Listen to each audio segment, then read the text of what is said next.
Life Audio. This is Empowering Homeschool Conversations. We want families to come here and gain insightful strategies that empower them to successfully teach diverse learners at home. Hosted by founder and CEO of SPED Homeschool, Peggy Ployer. Our goal is that these powerful weekly conversations will boost your confidence to cultivate the best at-home learning environment for your student. For more homeschool resources, go to spedhomeschool.com. You're listening to Empowering Homeschool Conversations with Peggy Ployer. We'll start the conversation with Peggy and her guests next. Often we believe our questions mean we don't have faith, but I believe Jesus loves our questions. Our questions are windows into heaven. I'm Caden Fabrizio, and on the Questions with Caden podcast, we ask and answer one question per episode as relevantly and biblically as possible. Questions about fear, anxiety, depression, addiction, and so much more. Don't worry, your questions, they're not going to scare Jesus, so ask away. Listen and subscribe now at lifeaudio.com or wherever you listen to podcasts.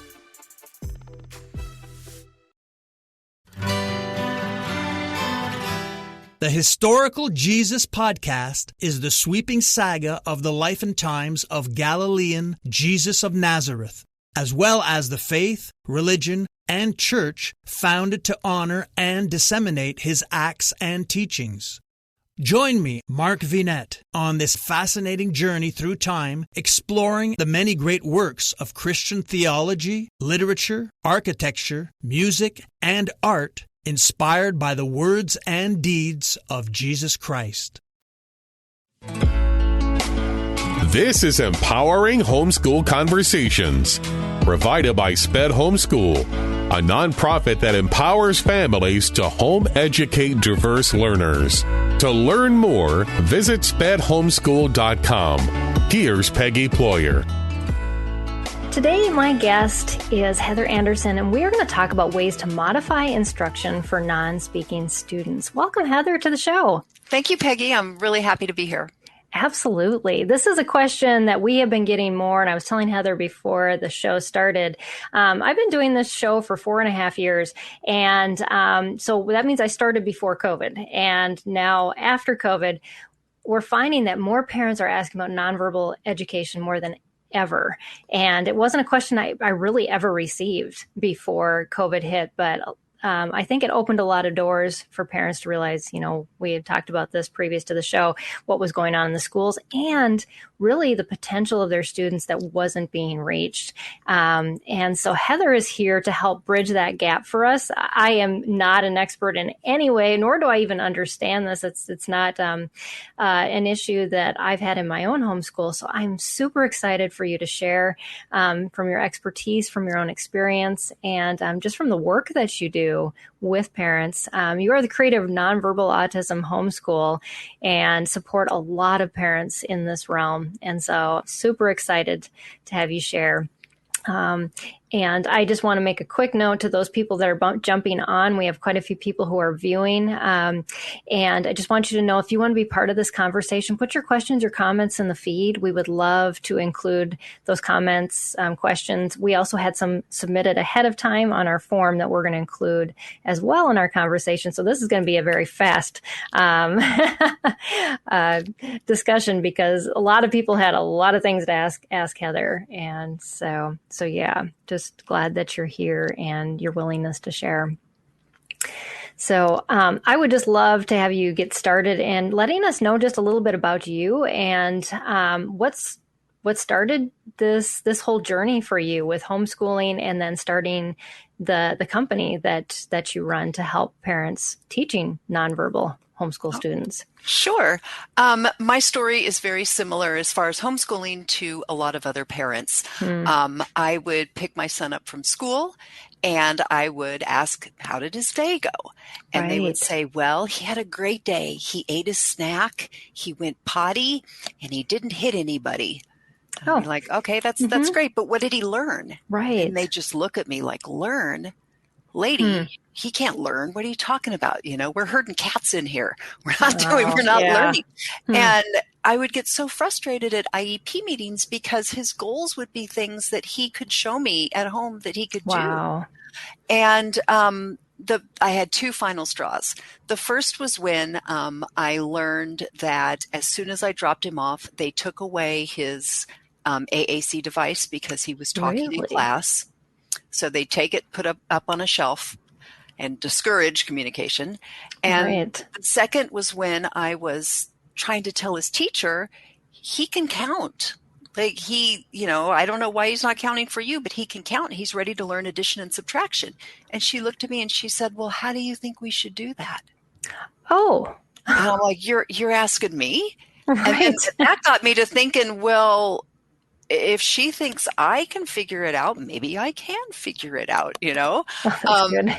and a lot of us that are parents of autistic children, you and I were discussing this earlier, kind of came to the realization, oh, I have it too. Right, exactly. And so I drew upon that in my own experience to kind of better understand my son and maybe what wasn't working for him. Exactly. May also have been what wasn't working for me. Mm-hmm. And so, I started homeschooling him. I started through a charter because my executive function skills aren't the greatest, and I wanted that. And that's structure. A great bridge to that is to have that extra support. Absolutely. Yeah. We had a great charter that provides a lot of good social opportunities for him and is very supportive when I want him to join in on mainstream things. They provide the staffing and the support, and they're marvelous. Right. And through that experience, I was assigned a teacher to supervise the work, and that's where I met Mr. Sims, who is co-creator of this program and is our resident special ed teacher for the parents in the program. Awesome. So I started working with him. We had some great results for my son. He started making some really great progress. Oh, that's awesome. And then the pandemic hit. And up until that point, I had been a journalist in the banking industry.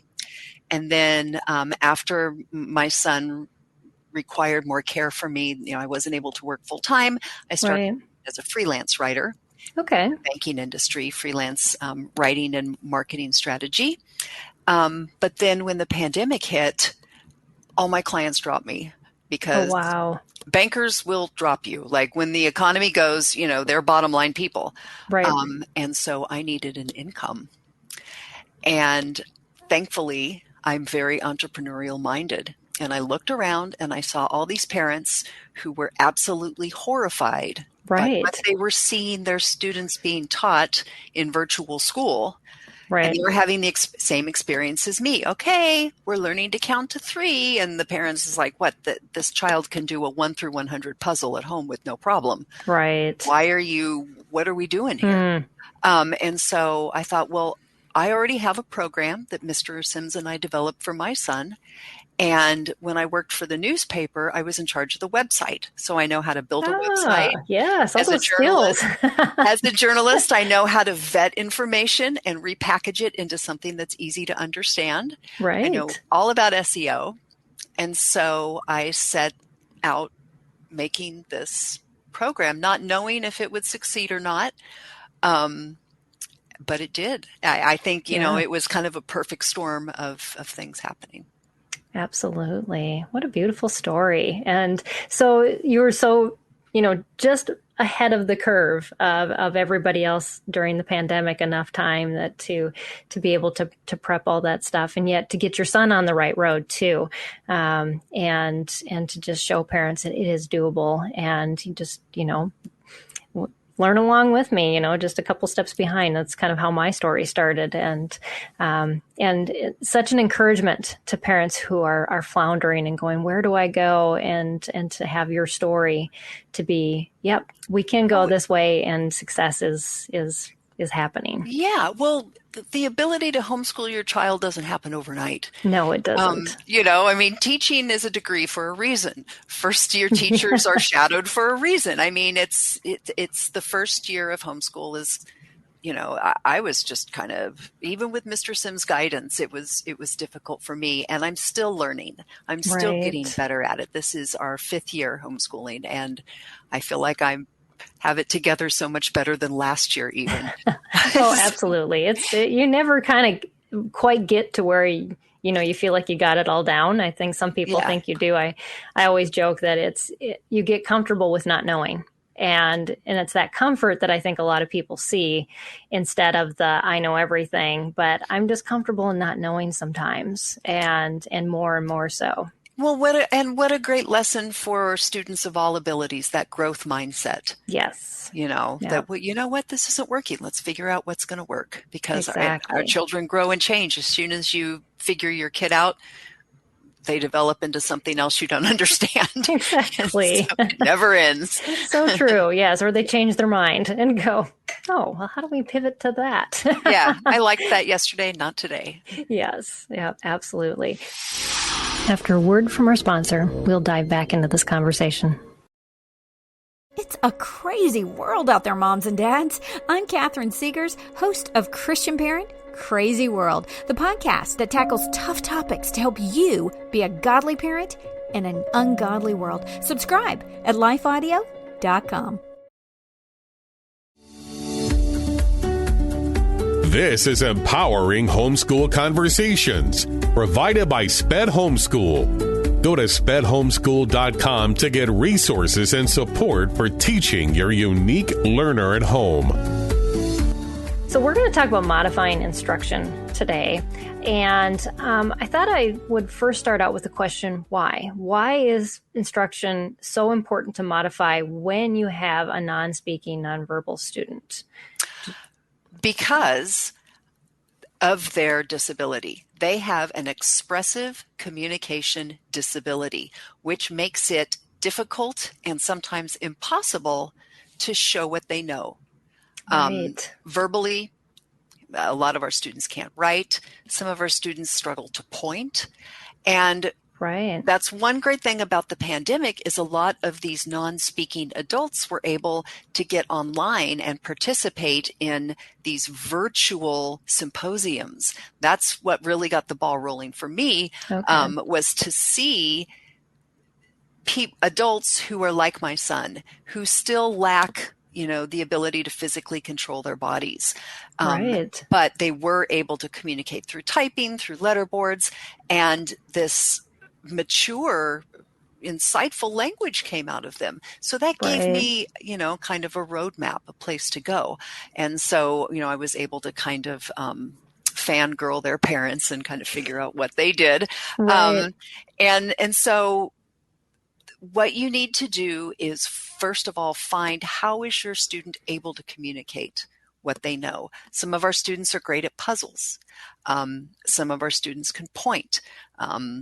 We have, for example, we have in my program, we have a wonderful community where moms share what works for their student, and it gives us so many great ideas.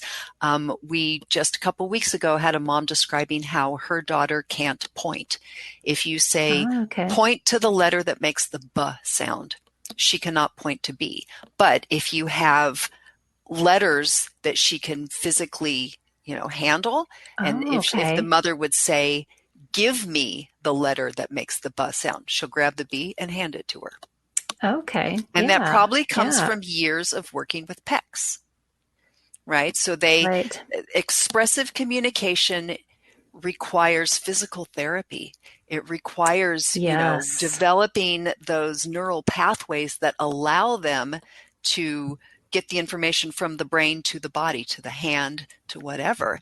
And so, you need to start with what they can do, keep working on other methods of communication. But, the more that they practice expressive communication with the methods they are able to use, the more their brain develops, and then you develop the ability to communicate in other ways. Yeah, that's a really good point, because I think a lot of times we get stuck in, well, they can do this, and then we think as a parent, well, that's all they're ever going to be able to do, instead of they can do this now, and this is what we need to use now, but here's some things we should be working on so we can build to that later. Yes. AAC, for example, AAC is an excellent bridge to additional communication tools in your students' toolbox that together you will help them build, and they can draw upon what's going to work for them in the moment, because nearly all non-speakers or minimal speakers or inconsistent, unreliable speakers have days that they feel great and days that they don't. You know, there's non-speakers with graduate degrees who have good days and bad days. Right. Yeah. And just knowing what works as those tools that they have in their toolbox to use on those days when, you know, the communication is a little more difficult.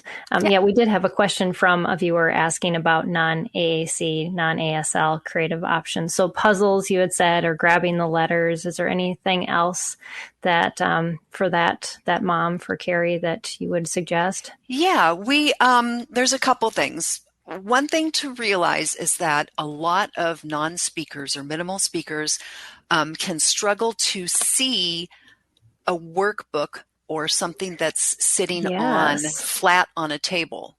So one of the great hacks that our moms use is to either use a slant board or to tape the problem up on a wall. Or to use like a clothesline so they can see it straight on. We had one student who we use Explode the Code for phonics, which is Explode the Code. popular with everyone. It's picture-based. And remember, our kids have practiced with PECs, so it works great with our students. If she put the workbook flat on the table, her daughter couldn't get any of the answers right. Wow. But she photocopied the page, cut it into strips, and made it into a treasure hunt.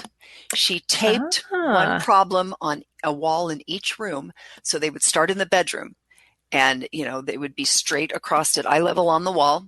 Her daughter would get it right. And when she got it right, then below it, it would say, now run to the bathroom. And they would run to the bathroom and find it. She got 80%. She gets 80% right consistently when it's done in that method. When it's flat on the table, 0. Wow. Amazing. Just, the difference in instruction and the ability to connect with it. And she's probably just a kinesthetic learner too. Exactly. Right. Active learning. Another thing that we do is with counting. A lot of times, a lot of our students learn to count by knocking objects into water and incorporating water play, or sending cars down the stairs, you know, with a matchbook track. Right. Yeah. Matchbox track. The Matchbox cars. So yes, those were very popular in our house when my kids were young. Floor puzzles, sorting. A lot of our kids are great at sorting. So we use sorting as a way to show mastery of a subject. Okay. Yeah. Great suggestions. Those are all extremely helpful. So I hope, Carrie, that helps kind of expand your ideas. So what, as far as, you know, modification, you know, you've already given us a lot of different ideas, but I think a parent gets kind of stuck in, well, what like components of school can be modified? So I kind of want to dive into the broader picture of that, and then maybe we can get into some specifics about modification in specific subjects or whatever else comes to mind for you. Yeah. Well, let's just start with subjects. For example, reading. And one of the questions that I saw come through earlier was about WH questions. Yes. And reading comprehension, which is difficult for all autistic students. We use a picture-based reading comprehension system. Okay. And I found there's a lot of them on Teachers Pay Teachers. So it's not something that I created myself. There's a lot out there. But that kind of gets the juices flowing, gets the ability to answer those WH questions going when they can refer to symbols. Yes. Yeah. And the same with Explode the Code. Learning at the kindergarten level, we learned beginning consonant sounds. So having pictures helps. We also do, in my program, we do treasure hunts around the house. Let's go find objects in the house that start with the f sound or the sound. Make it real. Right. Yeah, exactly. And then when we get further into CVC words and word families, I have created a puzzle system that allows the student to spell the word with, letter pieces and match them to a picture for understanding of the word. Yeah. Right. So I have a whole long system of manipulatives, reading manipulatives. And then on the math side, of course, there's so many manipulatives to choose from. Yes, and that I think we tend to relate manipulatives to, but not so much other types of subject work. Manipulatives, letter banks, word banks are so important to students with autism because they struggle to get something out of nothing. Right. That's why they're no good at pretend play. And I was no good at pretend play. Oh yeah, I wasn't either. I didn't take Barbies and go, how are you? I'm fine. I dressed them and lined them up. Right, exactly. Yes. What else do you do with them, right? I put them into scenes. And so, when we get into creative writing, I start teaching creative writing in first and second grade. We use a lot of letter banks and word banks and choices just to get that, again, the expressive ideas flowing. Yes. Yeah. Yeah, that was so helpful for my oldest son, just to kind of go off of something and then to be able to use a thesaurus and say, oh, there's other words. Yes, and he knew the other words. It's just that the recall for those types of things was just not there. But, if he had a concrete way to find what he needed, then, he created something beautiful. But those supports are so important. I'm an award-winning journalist, and I have the thesaurus tab always open. And I don't feel so bad then. Yeah. Well, and that's, I'm a writer, but I can't write a novel. That's not the kind of writing that I do. If you give me facts and tell me to organize it and present it in a, lovely and understandable way, I can do that. Right. But I can't make up a story. And so I really draw upon my own experience in trying to figure out, okay, how can we, crack this code and get that learning happening? Yeah. Yeah. How about some for maybe some non, the core subjects. So like for something like history and science, what are some ways that parents can make that a little bit more interactive than probably a lot of textbooks or things presented as? So in my program, we really focus on the ability to demonstrate mastery, show through expressive communication, understanding of reading and math. We are building that strong foundation. So when it comes to science and social studies and even art, we allow it to be a bit more receptive. Oh, okay. Yes. And have that trust that they do understand. So we don't require a lot of mastery, but rather just kind of participation and observation. Right. When it comes to history, I really love history pockets from Evan Moore. Before. Okay. Evan Moore, which is a curriculum it's hands-on. So, for example, my son is a sixth grader, and I do age-appropriate social studies. So we are learning about ancient cultures this year, which he has loved. Oh, I'm sure. Yes. Yeah. And so history pockets are just a bunch of kind of craft activities. Like when we were learning about Egypt, we constructed a pyramid, and they were paper dolls where you could dress the Egyptians in their ancient clothing. And we put together kind of a map of a tomb and what went into the pharaoh's tomb. Okay. That kind of stuff. Yeah. We also watch a lot of videos. My son is finally able to sit through a movie.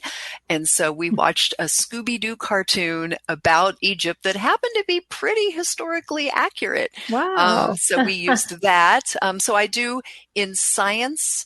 I use a lot of YouTube shorts. Yes. Mm-hmm. Like if we're learning about the earth and the layers of the earth, then you find a 15-second loop that cuts the earth apart and shows the layers. Yeah. That works really great with science. We use a lot of hands-on stuff. It's structured and it follows the educational standards. But a dry textbook, something that's extremely language-based is just not going to cut it, especially, for a student who still isn't reading or is struggling to focus. Right. And I love that you focused on the shorts, because a lot of times we'll just focus on a YouTube video, but really sometimes those are even too long as well. And I never even thought of using the shorts from an educational point of view. I know they were kind of just like an aftermath of what was happening on Instagram, and YouTube wanted to catch up. And so, yeah. Oh, but, it's marvelous. Our yeah. students, the students in my program, a lot of them can't handle anything longer than a minute. Right. So that's what I look for, is really, really short videos that get straight to the point, that don't have a lot of music or animation or that kind of stuff, that are just exactly straight to the point. Yes. That's really good. And I love too that, you're only working on really assessment in those key areas where the foundation is, you're required to build on, just to not create any gaps with the reading and the math, and the rest. I mean, students can learn history out of sync. They'll eventually get it if you throw a timeline up on the wall, or or show them, this fits here. And the same for all those other subjects. It's just, they're always listening too. Exactly. I recently watched a video of a young man who was learning to spell, right? Learning to use a letterboard. And one of the questions the facilitator asked him was, who did America fight in the Revolutionary War? And this was a kid who had never been in a mainstream classroom, who had not been exposed to academics. And he was like, England. And his parents were like, what? How in the world do you know that? He picked it up. Right. We have to presume intelligence. Our Yes. students present as lacking intelligence and having an intellectual disability, but the truth is nearly all of them are completely whole inside intellectually. Yes. They just can't show it. They might have some learning difficulties. Mm-hmm. They may be dyslexic, but the intelligence is there. Yeah. Yes. Love that. It's so important for parents to remember that. And really anybody that's dealing with a child that's not expressing themselves at the level that we require. And we had talked about this previous to the show, is that, the way our education system is set up, there's this fine line of, you have to be able to show your knowledge in this very particular way. Otherwise you don't have any information to share, or you have no intellect. And that is so very much not true. Yeah. Well, it's, as we discussed, the American public education system is standardized for good reason. We need it to be efficient, because our leaders have an obligation to the taxpayers to deliver the most value for the least amount of money. Nobody likes taxes. And we need it to be equal. We need for all of our students to receive an equal education. So it needs to be standardized. And we need that standardized testing to account for the money. That's really the only reason it's there, right? Yes. Let's be real. And while we do want our students to gain the ability to take a standardized test, because what if they're college material? They're going to need those entrance exam skills, right? Mm-hmm. My son takes the standardized testing. We still work with a charter. They let me use my own curriculum, so it works out great. Yeah. But so we do need to work toward those skills, but we cannot withhold academics while we're waiting for them to develop the ability to show mastery in a standardized way.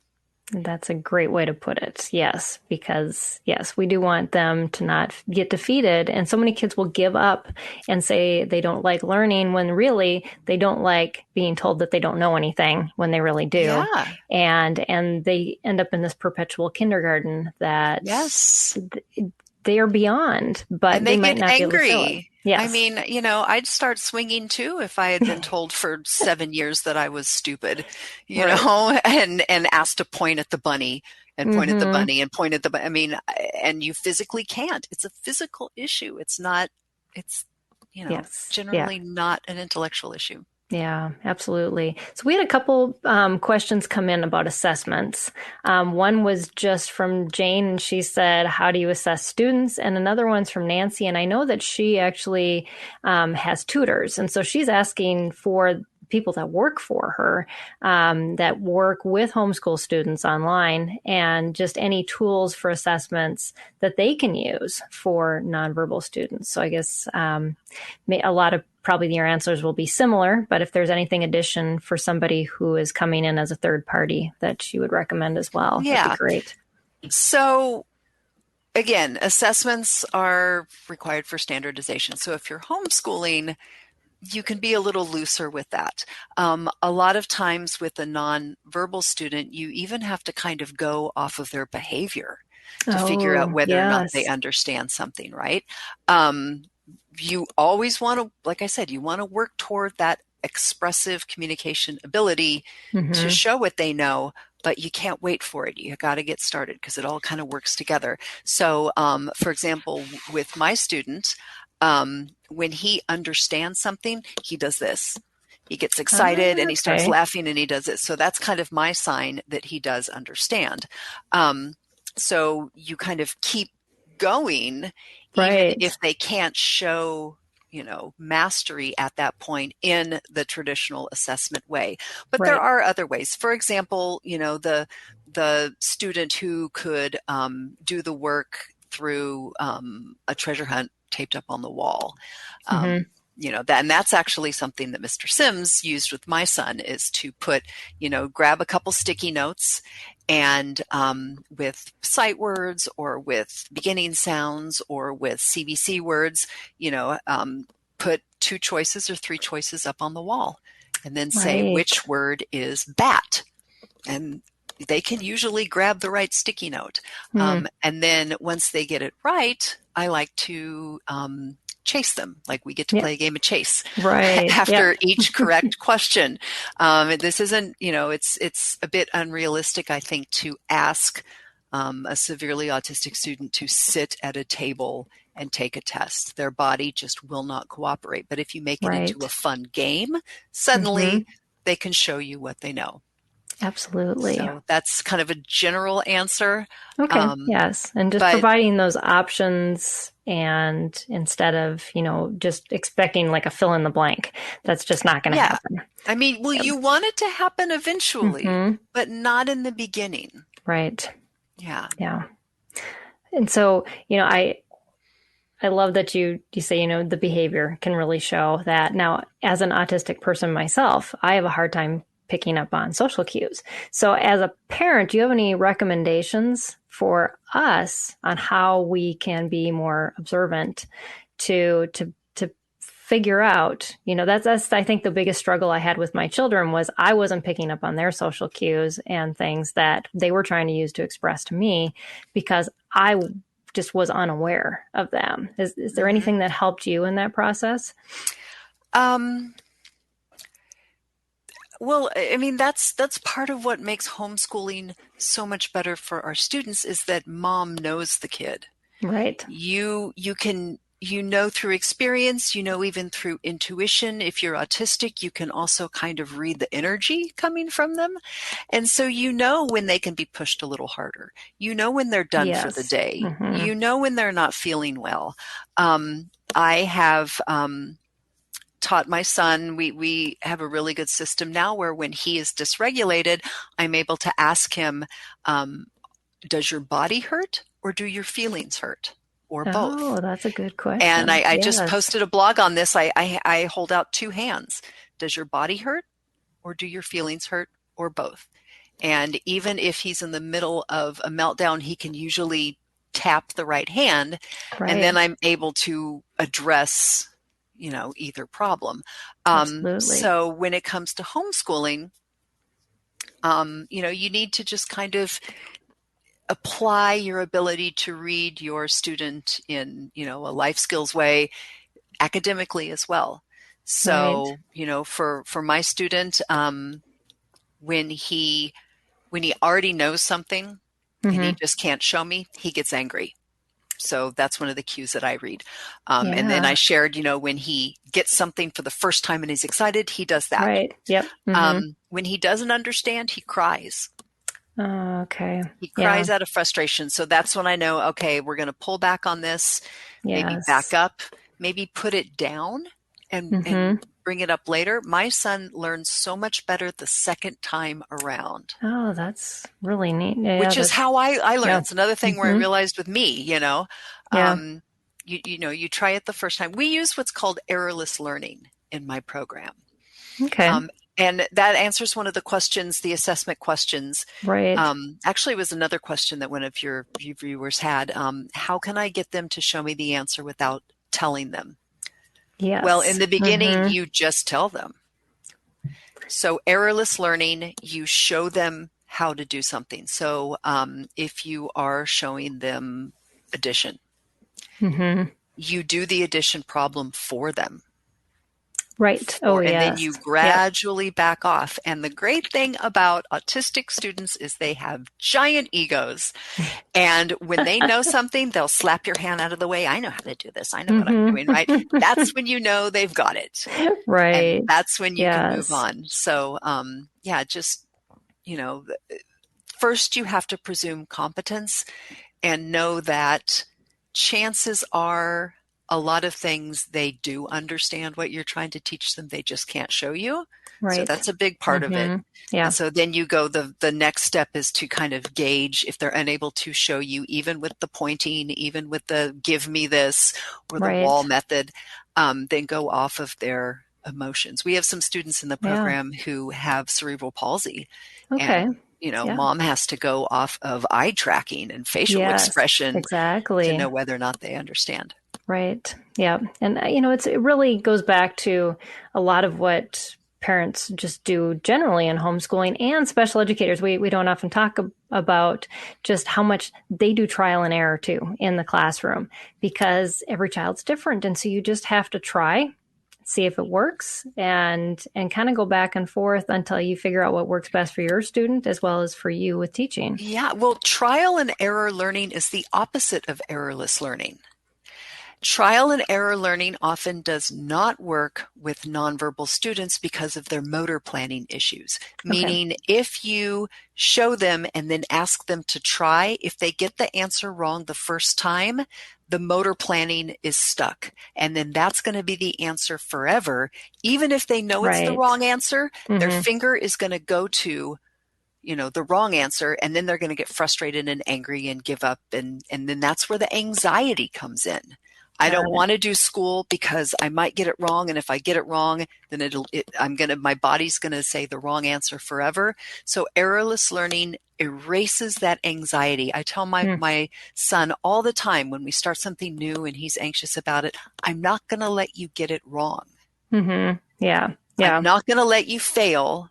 And, I'm going to support you until you can do it. Right. And that, and it's like, a good analogy is, if you had a flat tire and you needed to learn how to change a tire, how are you going to do it best? If somebody tells you on the phone, okay, now, grab the wrench, or grab the lug nuts. What's a lug nut? I don't know. Right. So that's not going to work. Or you could watch a YouTube video and you can watch someone else doing it and then try to do it yourself. But what if somebody shows you, does it for you, lets you participate as you're able, and shows you a few times? Then by the third or fourth time, where you're gradually taking over, you're able to do it. That's errorless learning. Great. Yes. Thanks for describing that. I was coming from the point of view of the parent doing the trial and error. Because a lot of times we as parents do have to do the trial and error part, and we do fail with some of the things that we try with our students, and we have to be okay with that too. But I love that perspective of, yes, we want them to succeed because they are so hard on themselves. My kids have been the same way, and they'll shut down if they think they're going to fail. And as a parent that they're doing the best they can, but internally they just can't get past that hurdle that failure is on the horizon. It's going to happen. And to your point, a lot of us as parents who are autistic are very hard on ourselves. Yes. And the trial and error, we feel defeated very easily when we fail at homeschooling the first go round. Right. And you just need to just, well, that didn't work. Let's try something else. Yeah. You know, I always kind of took it as I'm a scientist by nature. And I said, I flipped it and I said, this is an experiment. And so in experiments, they sometimes don't follow the hypothesis. And so my hypothesis was that this was going to be a good instructional method for my child. And it didn't quite turn out. But what did I learn from it? And that is what I can switch around, take away and say, okay, well, when I try to look at something else or we try to approach this the next time, I'm going to take what I learned from this experiment and try the next experiment. I mean, as scientists, just think of Thomas Edison and how many times it took him to create a light bulb and not to give up, because there's always something to learn from the process. All crazy successful people say there's no such thing as failure. Yes. And it's true. You just, that doesn't work. Okay, good. You've narrowed it down. Yep. Now you're closer to your goal. Right. And I found that as my kids got older, that was easier to teach as I modeled it versus me telling them to do that. Because now my oldest is a scientist and an engineer, and he has to be able to do that. But yeah, it takes a while to get the self-confidence. And I think that's, as you've been talking about this errorless learning, that self-confidence has to come. That's a piece we have to build. And especially if they've been in a school system that just tells them, I'm sorry, you have no answers. You're continually failing. We have to bridge that gap of education with the knowledge without the assessment. And yeah, that's where, a lot of families who have students that had really bad experiences in school recommend unschooling for a little while. And that's, absolutely. Because once you get that workbook out, if they've had a traumatic experience, they're like, nope. Oh, yeah. You got to begin with the fun stuff. You have to begin with the treasure hunt and the chase game and that kind of method, until then you can gradually return. Once their confidence is back, then you can go back to the workbook. Absolutely. Yes. So what are some of your favorite modifications for instructional teaching that you could share with our listeners and viewers? Yeah. So it's all the stuff that I've been describing, right? The chase game. My son loves to play chase, like that's his jam. And so that's how we take tests, and is that there's chase afterwards. Water play is another big one for our students. That's how my son was really struggling with subtraction. And so we put toys on a table with a tub underneath, and we're like, okay, the problem is 20 minus 7. We have 20 toys. Knock 7 into the tub. 1, 2, 3, 4, 5, 6, 7. Now, how many are left? 13. All right, there's our answer, right? And he was so willing to do that, even more so than working with linking cubes. Which I'm a big linking cube supporter as well. Okay. So those work well. The history pockets, we also do, my son is into snacks.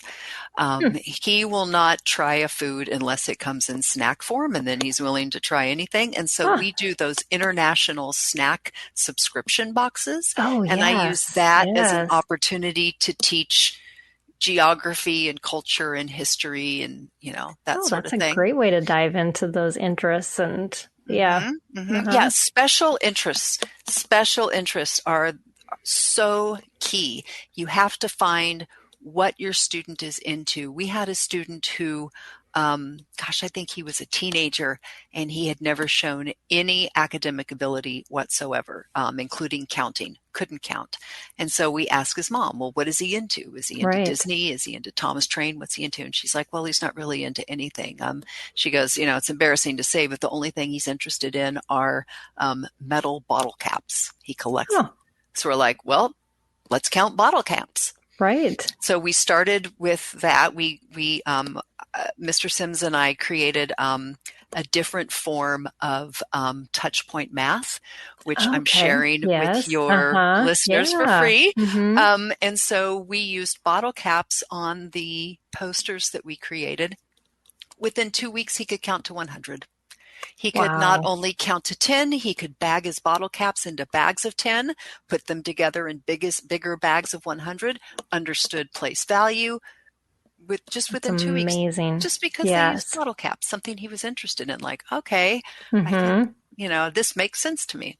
Right. Yeah. I ended up doing the same thing with word problems with my middle child. We used a curriculum that was written in Singapore, which of course had all these words of objects that he didn't have any relationship to. And it's so important, kids on the spectrum are so concrete. We had talked about that. And they just, if you don't come into their world, then in my son, I could just tell his brain was going, what is that? Instead of concentrating on the problem, put superheroes in there. Now that's, he had the answer super quick because it's like, oh yeah, I know how many superheroes did this and that. And then if you put them together. Yeah. Special interest is the best modification. Absolutely. Yeah. Absolutely. Yes. But yeah, I think sometimes we do wonder, what is my child interested in, or how can I take that? And that's such a great example of those bottle caps. Cause I think as a parent, we kind of downplay just, where our child's at and, how their interests can somehow get involved into education. That's where it's a gift to have somebody like you who can intervene and say, well, let's look at it from this perspective. And here's some ways you can meld the teaching strategies with that special interest. Because not all the time as parents are we as creative. Yeah, you really have to open your mind to what your student is showing you. During the pandemic, we went on walks around the neighborhood like everyone else, right? Right. And not long after, my son had this huge collection of matchbook cars, and he was lining them up. And I noticed the way he was lining them up kind of looked like our street. Oh, really? Yeah. Huh. And come to find out, he was recreating a map of our neighborhood that he had memorized just from walking around with matchbook cars. And he even went into detail with the ones that were right side up were 1-story homes. And then if they were upside down, if they were the 2-story model. Wow. And he had memorized all the different models. So like some were trucks and all of that. And so then I turned him on to the Google Earth app. Oh, yeah. Yeah. And so, which he loves. And so anytime we go anywhere now, as soon as he gets home, he goes to Google Earth and he retraces, the entire trip so that That's amazing. Learns that. But at that time he was in ABA, and they were telling me in ABA, he doesn't play with cars and trucks right. He was just lining them up. I'm like, that's our neighborhood. Do you realize that he's being gifted? Mm-hmm. And that totally changed the way they approached him. Like they were like, whoa, oh, he's intelligent. Yes, he's intelligent. I've been telling you this. Yeah. But it's fun to share that, but you really have to kind of open your mind to don't be so stuck on them behaving as a neurotypical person, because they're not. Right. And the more you see it, the easier it is to see. Yeah. Yeah. I think, that is very true. Is you have to get beyond the barrier of, well, they're just lining up cars. Or, whenever my daughter would go into a store, she'd just start cleaning up the aisles, and it's not surprised she went into, retail and for her gap year, and she loved organizing all the things that, and they put her on specially for that. Who among us haven't gone into Walmart and organized the DVD clearance bin? Exactly. You might be autistic if. Yeah, you're right. Exactly. But yeah, we have to get beyond, just that your child will be doing this at this age, and that's what shows that they're progressing along this very neat and tidy timeline of what that shows that they're in suit with, all their peers. And it's not the case, but you as a parent will see change and observe that change. And if you take the time to step back like you did, Heather, and to really try to understand your son's world of what he was trying to express through how he was playing. And does that, as I've seen it with my own kids, but I'm assuming all of our kids play, and I've seen that with all my kids play, has always been the expression of what they're thinking, they're processing, or what they're trying to kind of fit into their world that they have just recently seen and they're trying to integrate. Is that pretty much the case across the board, that a lot of times when our kids are in that play mode, it's that synthesis of what's new and trying to fit it into what they already have kind of already built into their knowledge base? Yeah, it often is, but sometimes it's not with a severely apraxic student. Okay. One thing that we are coming to realize through the growing use of spell to communicate and letter boards is that the mind-body disconnect that comes with autism. A lot of communication facilitators who started out as behavioral therapists and play therapists have come to realize that that our students get stuck in a loop, and they'll watch Teletubbies at age 20, and they may enjoy Teletubbies, but they also may be stuck in that loop and actually hate the Teletubbies. And so you kind of have to gauge what their response is. Do the Teletubbies calm them, or do they make them agitated? If they make them agitated, then they are stuck in a motor loop. So sometimes the play isn't what it seems. So you have to go off of, like I said, the behavior. For example, my son is really into animals and their habitats. Like, that's all he ever wants to talk about. And he has like 1,000 toy animals, and he organizes them into habitats. And so I leveraged that to read Charlotte's Web. I'm like, okay, he's into learning about farm animals, right? He loves Charlotte's Web. I had a goal of maybe we could get through a chapter per day. We get through easily 2 chapters per day. Wow. And he doesn't sit quietly and, look at the book. He's up and running around, but it's because he's excited, because he's into it, Right. Yeah.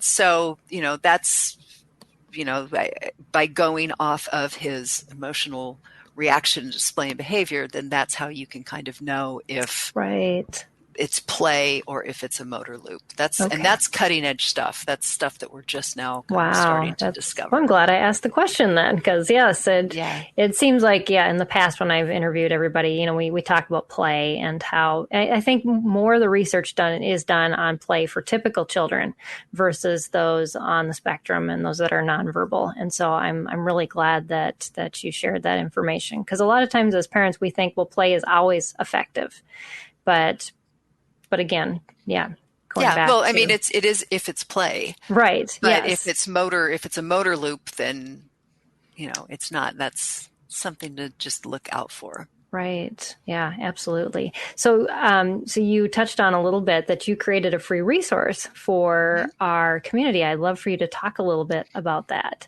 Okay. So what I've done is package the first 4 weeks of my math module from Nonverbal Autism Homeschool. And in that, the very first semester, the kindergarten academic level for any age is to learn counting, to put numbers and value together, which is very difficult because the symbol is an abstract concept. The objects are a concrete, a literal concept, and it's kind of hard to put this together. So we begin with that. And so I have included the posters that Mr. Sims and I created. That is the takeoff on the Touchpoint Math, not Touchpoint Math, because they have been very strict about enforcing that copyright lately. This is something different. It's not touching. We use the objects, the toys, the bottle caps, whatever it is, to count. And so the first 4 weeks we teach counting 0 through 9. And on the 4th week, we incorporate the water play into it.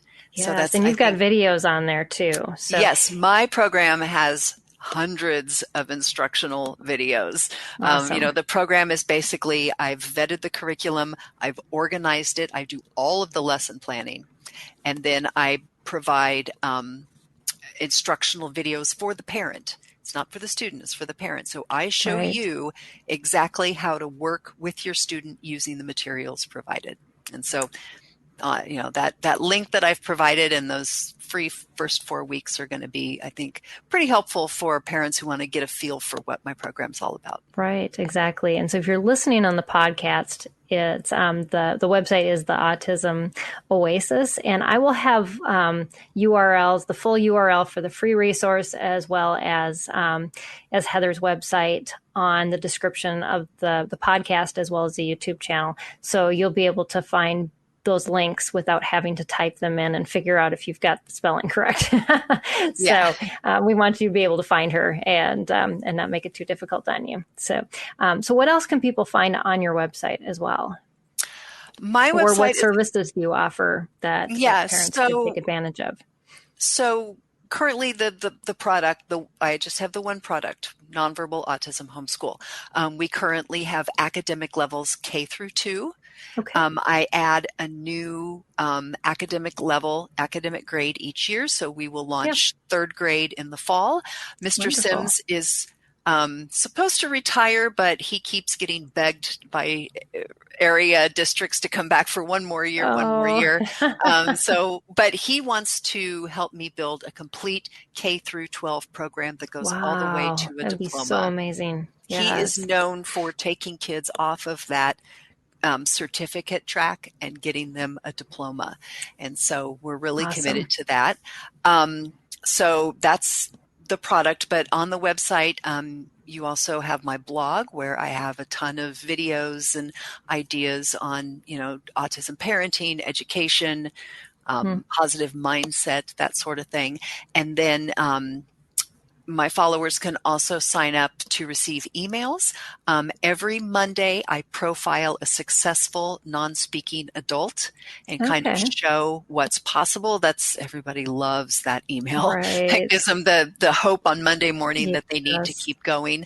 And I also send out emails with, a lot of free information, free tips, notifications that I've posted something new on the blog, that sort of thing. I am a single mom who homeschools and runs a business and cares full time for a non-speaking 12-year-old. So I do not have time for spam. So if you sign up for my emails, you are going to get maybe an email once a week, maybe twice a week. That's it. That's all I have time for. So don't be afraid of that. And then I would never sell my email information because as an autistic person, I have very rigid ethics and I believe that that's wrong. So yes. Yeah, absolutely. Yeah. We're kind of the same way. It's if you get an email from us, it's either something I'm speaking at, that we want you to be aware of, the information for this broadcast.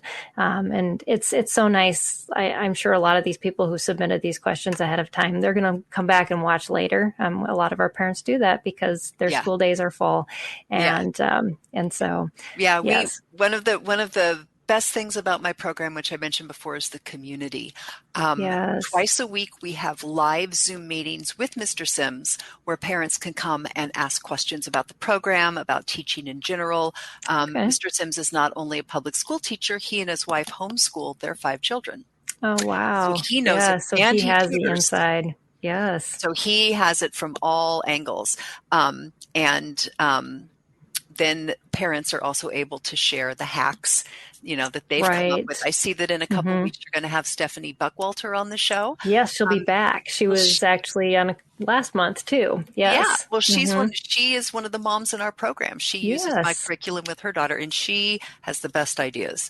And we have so many brilliant, talented moms. So we have this great community, but to your point, during the lives, we have maybe 1 or 2. Sometimes nobody shows up, but then we have like 150 who watch the replay. Right. And the replay out the next day. So, those of us with children, multiple children, right, that have lessons and sports activities, but also those of us with children who can melt down, who need our immediate attention, just can't attend things on time. Right. always, Yeah, exactly. Yes, it's lots of grace, and the podcast is extremely popular for us, just because parents, they can download it, they can put it in their car, and we understand that, and we just want to get the information to you any way we can. And Heather, you have been an amazing guest. Lots of incredible insight. I've just enjoyed our conversation here and all that you've had to share. You've been encouragement to me that that there's resources that are being developed in this area is something that, definitely wasn't even on the horizon when I started homeschooling, 20 years ago. I like to say that this program is a positive outlet for my rage, because I find it ridiculous that I'm the one who had to create this. I'm not a teacher, are you kidding me? Like that, I'm the best that's out there. Like, oh my gosh. And I'm excited that it is starting to gain traction, because I'm all for the competition. There are far more worldwide non-speaking students than I can possibly help. And so I'm so encouraged. And the more programs like mine that come out, the more public education will be pressured to reform. And that's the ultimate goal, right? That our students can receive the same education. Yes, but you have the empathy and the enthusiasm, and you're in the trenches right now, and that makes a huge difference. So that other people see you and they're inspired by you. And I am authentic. I usually don't show up to these things with makeup and washed hair, and a lot of times I have to cancel our Zoom meetings because my son is mid-meltdown.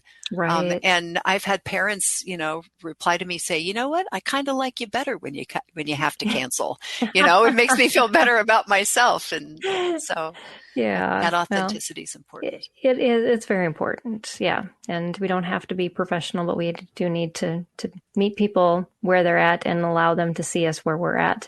Absolutely. Because that just shows that we make it day by day, and that's what's most important. We show up for our kids and for the people in our community. So thank you for all that you do, Heather. And make sure you check out Heather's website if you haven't already, theautismoasis.com, and connect with her and her resources if that's something that would be helpful in your homeschooling. So we appreciate you, Heather, and the work Peggy. that you're doing. Thanks for having me. Absolutely. Wonderful. This has been really fun. And I'm excited because this is only the first episode. We got 3 more coming. We're going to be talking on nonverbal learning this entire month, and just want to encourage you to come back and join us for some future live broadcasts or the podcast to just dive into that information. And Stephanie is going to be on talking about the autism nonverbal mind, and just kind of might be what might be going on in that head of your child that you can't quite figure out. And so we got some other guests too. So definitely join us back for then. And so thank you all for joining us again. Thanks, Heather. And just have a good week, everybody. God bless. And we'll see you next Tuesday. Bye, everybody. I want to take just a second to thank the team at Life Audio for their partnership with us on this podcast. If you go to lifeaudio.com, you'll find dozens of other faith-centered podcasts in their network. They've got shows about prayer, Bible study, parenting, and more. This has been Empowering Homeschool Conversations with Peggy Ployer. What do you do when the world around you is falling apart? It's amazing to me how many people are breathing air. They're going about their business and doing the things you're supposed to do. But if you really ask them, they know that on the inside, they are spiritually and emotionally and relationally dead. If we're not careful, all of us can experience that death. When what we need to do, even as the world around us is falling apart, we need to learn how to march when it would be easier to stay where we are and die. Join me each week on the March or Die Show as we discuss that and so much more.